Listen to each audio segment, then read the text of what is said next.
that movie called Ready? The 1960s was an age of rebellion. It took the civil rights movement in the 1950s and brought it to its prime. Women, blacks, gays, Latinos, Asians, and even Native Americans had political stance in this decade.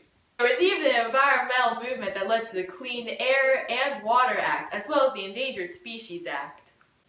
People often questioned and took a stand against racial, gender, and socioeconomic inequality.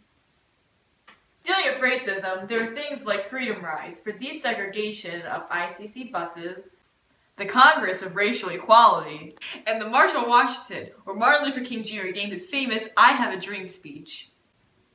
Latino activism had Cesar Chavez dealing with labor justice and the American Indian movement in the late 60s. The movements of gay rights launched in the 60s and developed into the movements we live in today.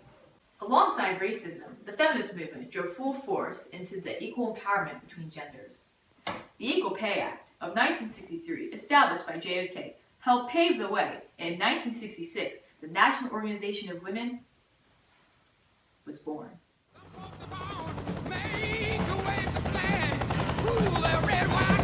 You've got 23 millimeter all the way down this flight path. You've got to remain south of the river. Grab some altitude coming in here. That should be sending approach to the hill. Oh, shit. Jesus Christ.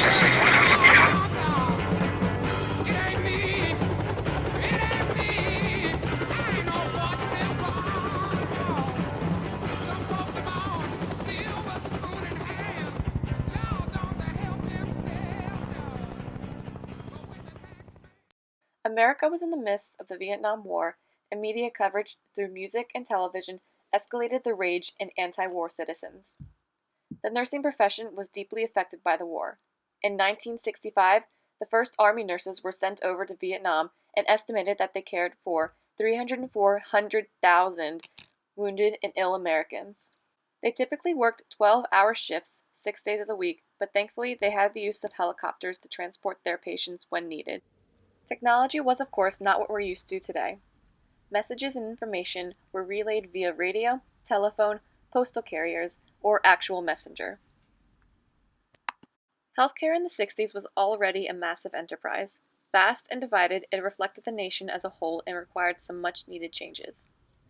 Each hospital ran on its own culture. While more than 70% of the population had some form of health insurance, less than half of the elderly population did. The healthcare system followed the trends of the country in that it was socially and economically driven. This meant that if you were not labeled as deserving, that is, being a young, white, affluent male, then your chances of receiving proper care decreased substantially. This led to the development of Medicare, increased equality between genders, and increased collaboration between physicians and nurses. Especially the new health insurance program for older people, which starts in July 1966. Now, I know that many of you have questions about these changes because they affect just about everyone, whether they're now getting Social Security benefits or not. The relationship between physicians and patients were poor, which is where nurses developed that role of patient advocates. As far as public perception in the 1960s for movements, the feminist movement started in 1960, which helped to bring equality to women in the workplace. This worked in some other jobs, but not necessarily for nursing. Nursing was still viewed on the low side of the healthcare profession world at this time. The majority of the profession was also still female. The role of the nurse became more personal, however, due to longer hospital stays, which is more like how we are today. Federal nursing research is moved into Health Resources and Services Administration.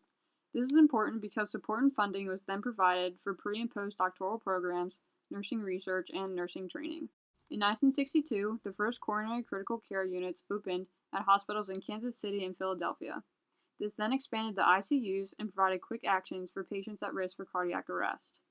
1963, the Health Professions Education Assistance Act was passed, and this allowed the federal government to help more with advanced clinical education and attempted to help the healthcare provider shortage at the time.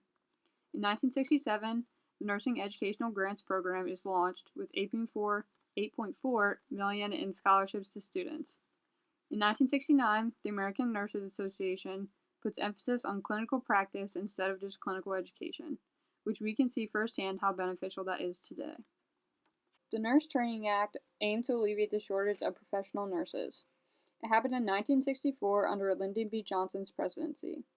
In a 5-year period, a total of $283 million were spent.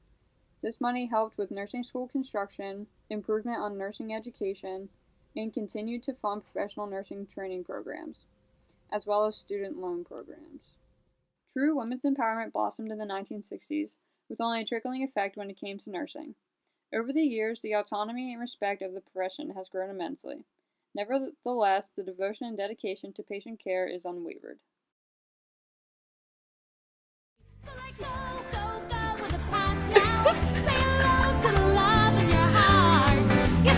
That the world's spinning fast now. You gotta get yourself a brand new start. Hey mama, welcome to the 60s. Oh, oh, oh, oh, oh, oh. Oh, mama, welcome to the 60s. Oh, You in trouble. Whatever. Go, mama, go, go, go. Welcome to the 60s. Oh, oh, oh, oh. Hey mama. Yeah, yeah, yeah. Hey mama, have some fun. I haven't left this house since 1951. Hey mama, take a chance. Oh, Tracy, it's been years since someone asked me to dance. So let go, go, go with the